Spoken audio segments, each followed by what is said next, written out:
Hey everybody, it's Tia DeShay. This is a Mirrored Moment Message with Tia DeShay or Reverend Deandra Everhart.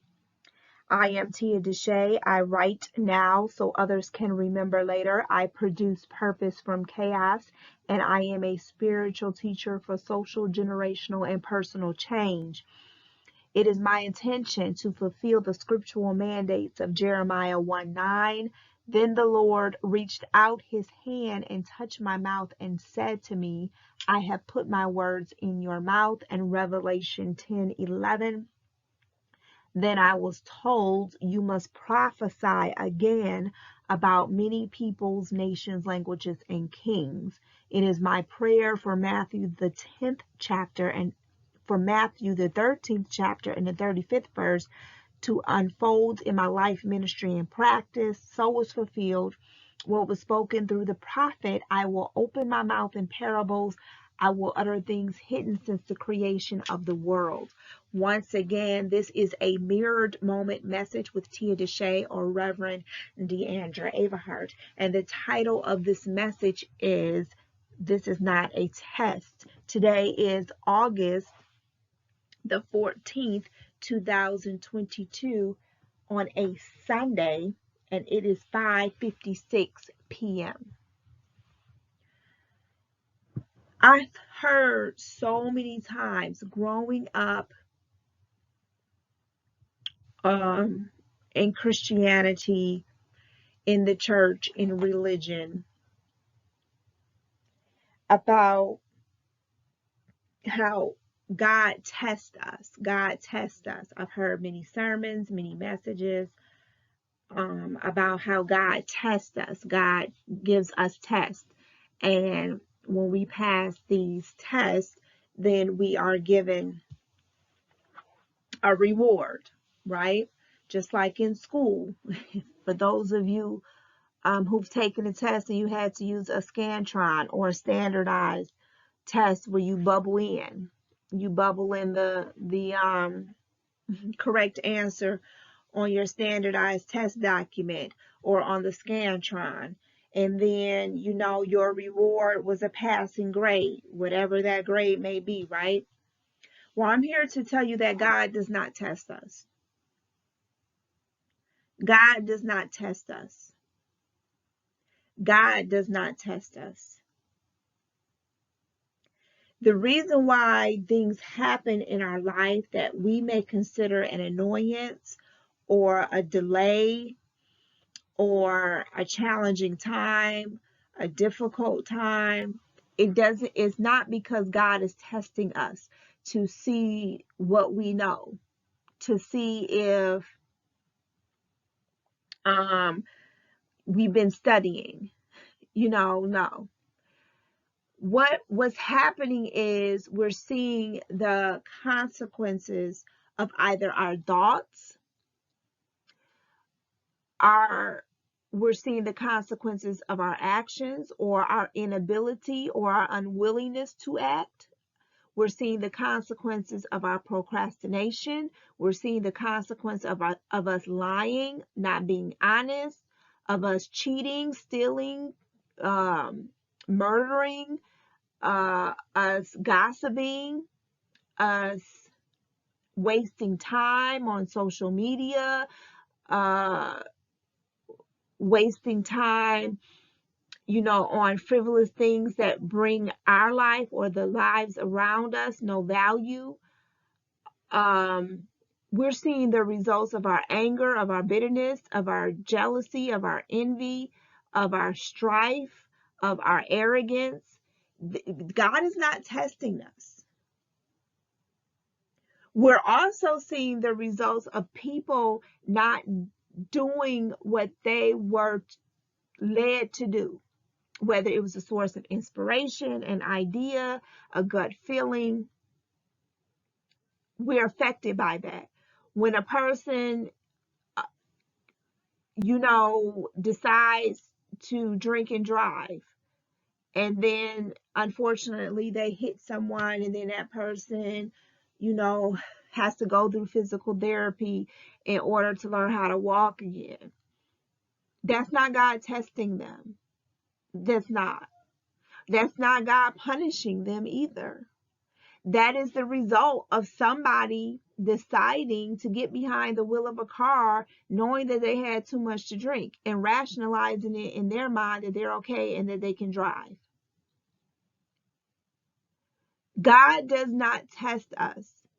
If we experience a delay, if we experience a challenging time, it's really because someone, like I said, didn't follow their first mind, didn't follow that idea, that inspiration.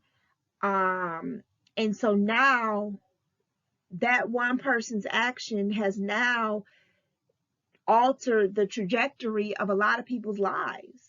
So because that person decided to sleep in 5 minutes more than usual, and they needed to be at the coffee shop at a certain time to give a message to somebody, and that message would have helped that person decide to take that job, and then that job would have led to more financial freedom, and then it just didn't. Well, let's say that it did, but it didn't happen until maybe 2 years later, because that one person decided to sleep in 5 extra minutes and didn't get to the coffee shop to encourage that person, and they decided to take the job. So they got 2 more years of barely getting by. That's not God testing them. That's because somebody, decided to sleep in 5 extra minutes. And so now that person's plan or destiny is now off by 2 years. It's not a test. It's not God, seeing how strong they are and how well they can live off, a dime and a nickel. And then God is going to reward them,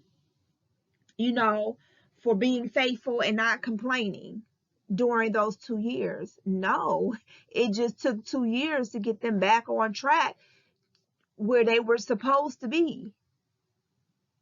They were supposed to have been at that job, but somebody wanted to sleep in 5 extra minutes. God does not test us. That notion, that philosophy, that statement, that interpretation of the Bible is outdated, and it needs to be discarded, because it causes people to lack accountability for their actions. If you don't follow your intuition or follow that spark or follow that idea, it's just so easy to put it off on somebody else. Oh, it's just God testing me to see how much I love him. Quit playing. Like, no. And then we take that same mentality into our relationships. Oh, they're just testing me to see, how loyal I'm going to be to them. No, stop. That's not it. This is not a test. This is not a test. What it is, we have to expand our mind and our awareness to the understanding that we're all connected. And the choices that we make can really alter a person's life. It can take them off a path that they may never get back on, or it may take them years to get back on. And think of all the people who were expecting them to be on this path at a certain time and they weren't there, and then you're affecting them. That's what this is showing us, that we're all connected. So that day that you decide that you just not going to follow your gut, you're not going to follow your intuition, you're not going to act on that idea, remember all of the people that are affected by that decision. You may think it's only affecting you, but it's not. Because the idea you were given and you didn't act on it because you're like, oh, I don't have the money, or, you know, you don't think it's going to bring you instant gratification. So you just discard the idea, or you get distracted with other things and don't even bother to even start contemplating the idea and mulling it over in your head. Think of all the people who are connected to you, to that idea, that are waiting for you to get that idea going, to get that idea in motion. And now, you know, infinite mind that we're all connected to, God, now has to get that idea awakened in somebody else's mind, so that the people who are connected to the idea can still benefit. But how long will that take? Because how long did it take for you to even get quiet enough to even hear the idea? So how long will it take for somebody else to get quiet enough to hear the same idea, so that they can get it going and help the people that the idea is connected to? Because remember, I read somewhere that you're not the only one getting an idea, or getting an idea. That same idea is being planted in a lot of other people's minds. Some could be right next door to you. Some could be 2,000 miles away from you. Some could be in a whole nother country. But you're not the only one receiving the idea. The thing is, who's going to act on that idea? And the thing is also, too, you all could be required or responsible to act on that idea, because that idea is going to impact the people around you. So all of you all need to act on the idea, so that you can impact the people within your sphere of influence. And then there are some ideas where we only need one person to act on it, just one person. And then that one person will affect a country, a continent, a state, a city. So it just depends on what the plan is for that particular idea and who's going to be affected by it. But it's not a test, people. God is not testing you. You're just experiencing challenges and delays because somebody didn't do something. They didn't do what they were supposed to do. Or they did do what they were supposed to do, and maybe an event happens in their life and they act out of emotion, or they do something that takes them off the path, and now they put the idea on hold because now they got to clean up the mess that they created, because they decided to act out of character. So now, because they were doing good, they acted on the idea and they got that idea going, but something happened and it triggered them, or it caused them to say something or to do something, and it caused a big old mess. So now they got to stop what they were doing with the idea, stop focusing on the idea, stop paying attention to it, stop feeding it, stop working it out and developing it and nurturing it, because now they got to clean up the mess they made. Well, guess what? Somebody is going to be affected by that. And that's not God testing them, testing their patience. It just means that somebody made a decision that now put that idea on hold, and now they're not there at that moment that person needed them to be there, or however they were connected to this other person. It's just not happening, and so the person now needs to wait. God is not testing them to see about their patience, to see how much they love him, or to see how much they trust him, or to see how much faith they have in him. No, that's not it, people. To accept that philosophy and to keep perpetuating it and propagandizing it, it makes us as humans appear weak and powerless. Like we just here and we're just God's puppets. And he wakes up or he just, I won't even say wakes up because he never sleeps. He just decides one day that, hey, I just want to, test Margie today. I just feel like she needs a test today. Let's see how well she's doing. Let's see how much I don't taught her to see if she has learned anything. If she's been studying. I just feel like testing Margie today. What? Really think about the logic of it. No. You know how much you've learned when you stop repeating the same mistakes, or you stop committing the same mistakes over and over again, or you stop encountering the same experiences over and over again. You know how much you've learned. That's how you can tell how much you've learned. When you stop dealing with the same type of people, when you stop having the same type of experiences, it's just in a different location with different people.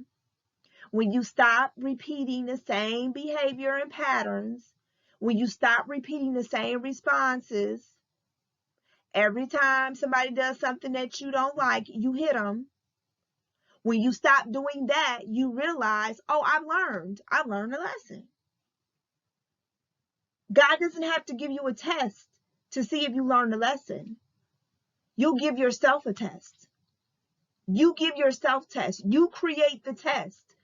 Every time you respond in the same way, every time you think the same thought, every time you just do the same thing, or you encounter the same situation, just a different face, just a different environment.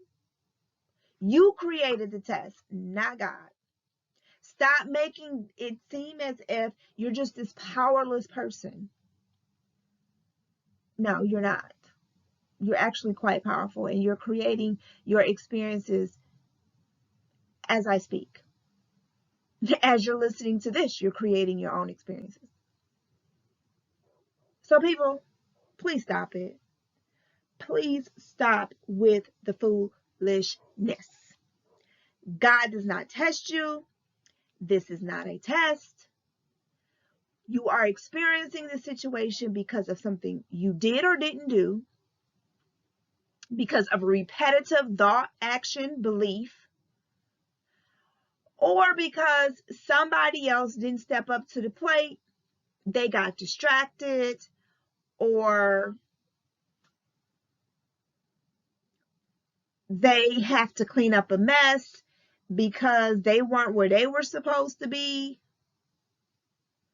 Remember, we're all connected, and it has nothing to do with a man in the sky sitting at a desk coming up with a test that he wants to give to Jim, Tyrone, Margie, and Mrs. Collins down the street, Mr. Anderson next door. No. He's not coming up with these tests. That's not what's going on, people. So this has been another Mirror Moment message with Tia DeShay, or Reverend Deandra Everhart. Remember, pay attention to what you don't see, because what you don't see will help you make sense of what you are seeing. Remember to be blessed and stay aware.